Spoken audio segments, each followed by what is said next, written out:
हमारे साथ श्री रघुनाथ तो किस बात की चिंता, हमारे साथ श्री रघुनाथ तो किस बात की चिंता।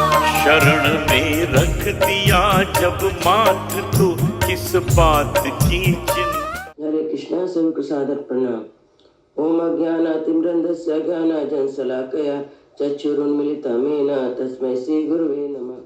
नमो विष्णुपादाय कृष्णपृष्ठाय भूतले श्रीमते भक्ति वेदांत स्वामिनीति नाम्ने। नमस्ते सरस्वते देवी गौरवाणी प्रचारिणे निर्विशेष शून्यवादी पाश्चात्य देश तारिणे। हे कृष्ण करुणा सिंधु दीन बंधु जगतपते गोपेश गोपिका कांता राधा कांता नमस्तुते। तप्त कांचन गौरांगी राधे वृंदावनेश्वरी विश्वानुसुते देवी प्रणमामि हरे प्रिये। हरे कृष्ण कृष्ण कृष्ण हरे हरे, हरे राम राम राम हरे हरे। शीला प्रभुपाद की जय।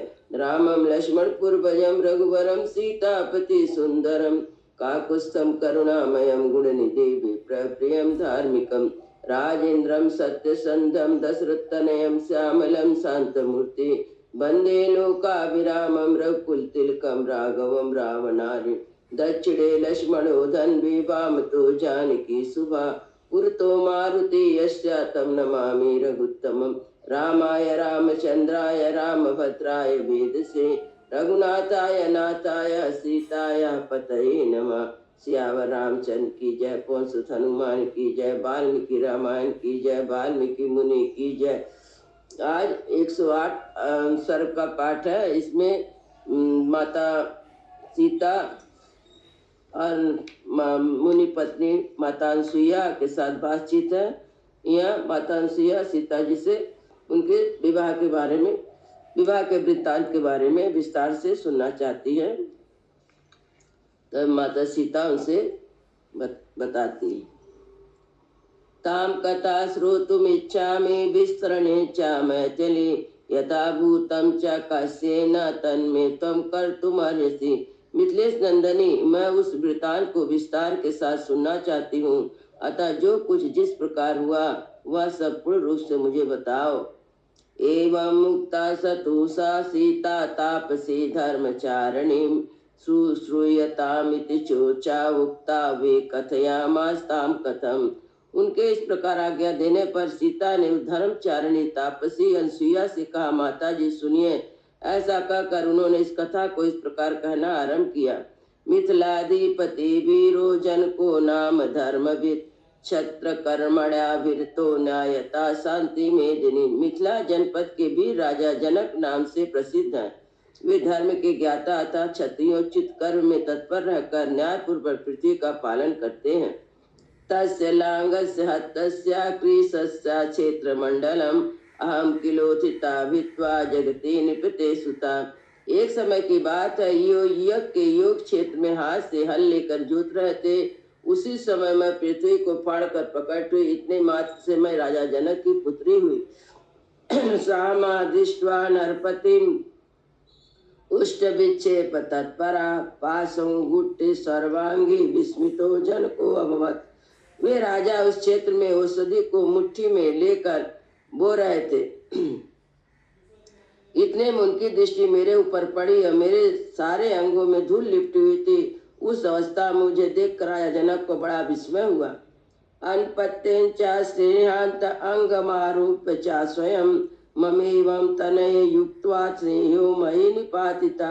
उन दिनों उनके कोई दूसरी संतान नहीं थी, इसलिए स्नेह बस उन्होंने स्वयं मुझे गोद में ले लिया और यह मेरी बेटी ऐसा कहकर मुझे अपना हृदय का सारा स्नेह उड़ेड़ दिया। अंतरिक्षे च वागुत्तम प्रतिमा मानुषी किला एतम एवं एतन नरपते धर्मेणा तनया तवा। इस समय आकाशवाणी हुई जो स्वरूप पद्मानवी भाषा में कही गई थी अथवा मेरे विषय में प्रकट हुई वह वाणी दिव्य थी। उन्होंने कहा, नरेश्वर तुम्हारा कथन ठीक है, यह कन्या धर्मता तुम्हारी पुत्री है।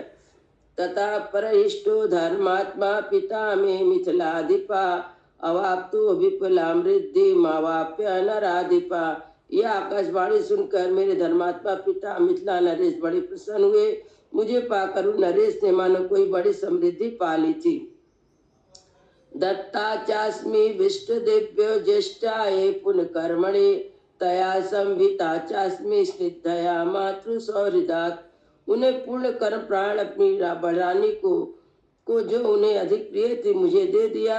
उन श्रेयमयी महारानी ने मातृ समुचित सौहार्द से मेरा लालन पालन किया।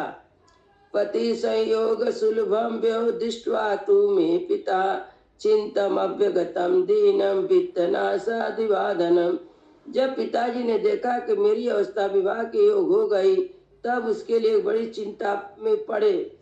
कमाए हुए धन का नाश हो जाने से निर्धन मनुष्य को बड़ा दुख होता है, उसी प्रकार मेरे पिता विवाह की बहुत चिंतित हो उठे। सदृश्य चापकृष्टा च लोके कन्या पिता जनात् प्रदर्शनाम अवाप्नोति सक्रेणापि समो विवेक।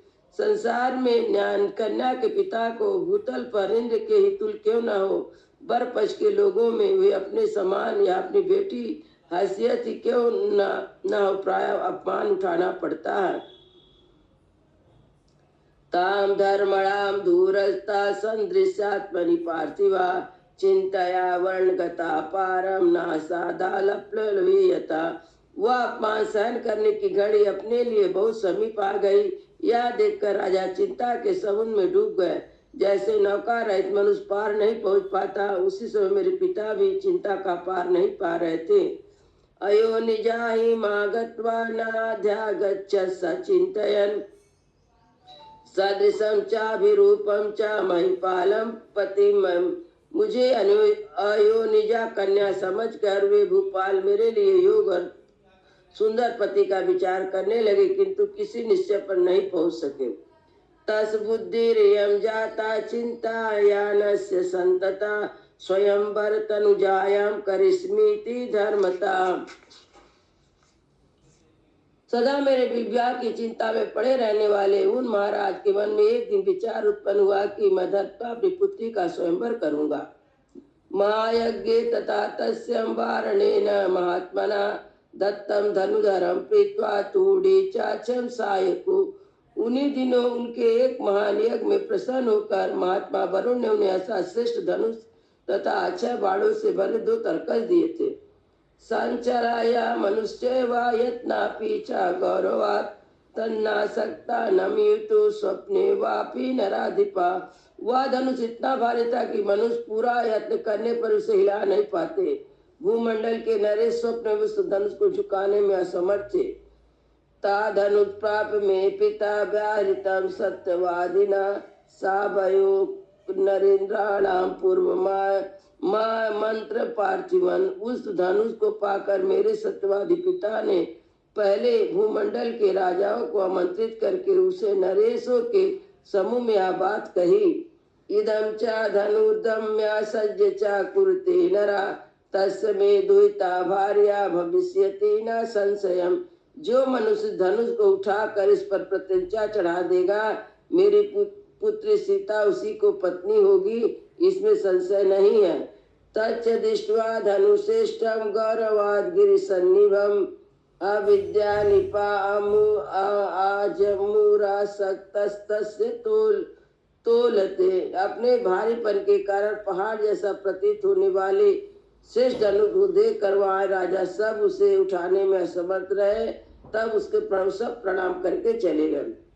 सुदीर्घस्य तु कालस्य राघवयं महादुति विश्वामित्रेण सहितो यज्ञे तष्टुं समागता लक्ष्मणेन सह भ्राता रामं सत्य पराक्रमा विश्वामित्रासु धर्मात्मा मम पितासु पूजिता।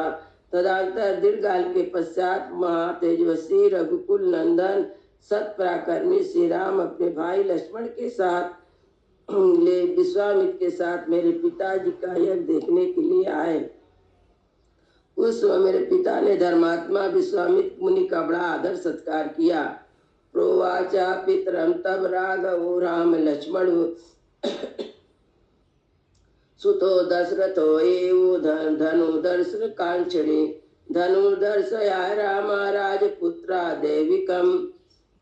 तब वहाँ विश्वामित्र पिताजी से बोले, राजा ने दोनों राजकुमार श्री राम लक्ष्मण महाराज दशरथ के पुत्र, आप उस दिव्य धनुष का दर्शन करना चाहते हैं, आप अपना यह देवव्रत धनुष राजकुमार राम को दिखाइए। इत युक्तेन विप्रेणा तद्धनु समुपानयत तद्धनु दर्शयामासा राजपुत्रा दैविकम। विप्र विश्वामित्र के ऐसा कहने पे महाराज ने उसे दिव्य धनुष को मंगवाया और राजकुमार श्री राम उसे को दिखाया। निमेषांतरण मात्रे तदानम्य महाबला जयसामरूप्य झटति पूर्यमासा वीरवान। महाबली और महाप्रकर श्री राम ने पलक झपक मारते हुए धनुष प्रत्यंचा पर चढ़ा दी और उसे तुरंत कान तक खींच लिया। तेना पूर्यता वेगान मध्ये भग्न दुधाम धनु तस्य शब्दो अभवत भीमा पतिस्यास्य नेयता। उनके वेग पूर्व खींचते समय वह धनुष बीच से टूट गया, उसके 2 टुकड़े हो गए। उसके टूटते समय ऐसा भयानक शब्द मानो मई ब्रज टूट पड़ा हो।